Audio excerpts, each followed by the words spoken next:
If you were around in the 2021 NFT bull run, you absolutely remember the craze over the NFTs connected to Ethereum name addresses or ENS names. Literally, some that were 3 letters wrong or had unique terms or associated with a particular person went for tens to hundreds of thousands of dollars. I actually believe a few sold for millions of dollars.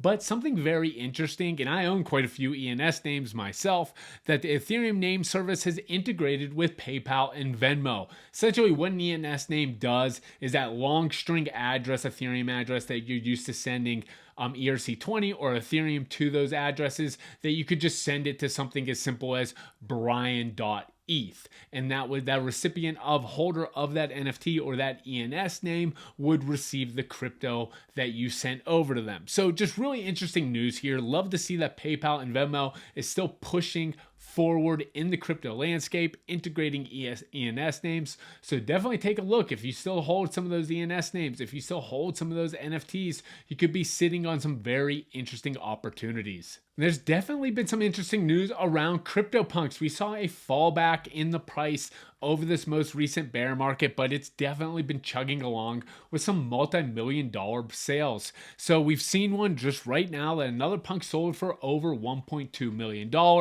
one with the cowboy hat. And then in addition to that, we saw this really awesome zombie hoodie punk selling for another 550 ETH or close to $1.3 million. So that's a great punk. Really interested to track to see how these buys perform over the long term. As we know, CryptoPunks are some of the gold standard NFTs out there, and there's been some strong movement on some mid-tier to high-end punks, which indicates a possible NFT bull run coming in the near future. Last but not least, we need to talk a little bit about meme coins. And if you're within our private community, you actually know that I talked about Neiro on Ethereum quite a few times in some of our newsletters. So it's definitely a coin that's always been on my radar. When we talked about it, it had a pretty strong market cap, but I was trying to identify a pullback because it was just up only for a while.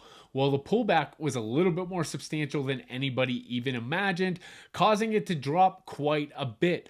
But there's some recent news here. Now it's become a top 25 meme coin. It's pumped well over 230% after it was listed on Binance, Crypto.com, and OKX. So it looks like Neiro is alive and strong. If you don't know the backstory behind it, it's something we talked about in our private community, but let me fill you in. The original owner of the Doge dog, that's Shiba Inu, had got a new dog named Neiro. Of course, there was a meme coin created on Solana and Ethereum. Personally, I always thought the Neiro one on Ethereum was going to take off compared to the Solana ones because Dogecoin is originally found on Ethereum, and that was kind of the standard there. So I do believe and did believe that Neiro on Ethereum was going to take off. We see some strong signals that it could continue this upward movement, but again, with meme coins, it can always be volatile. If you want to learn more about NFTs, Web3, meme coins, don't forget to click the link down below where we're talking about that literally every single week, and we'd love to have you join the community.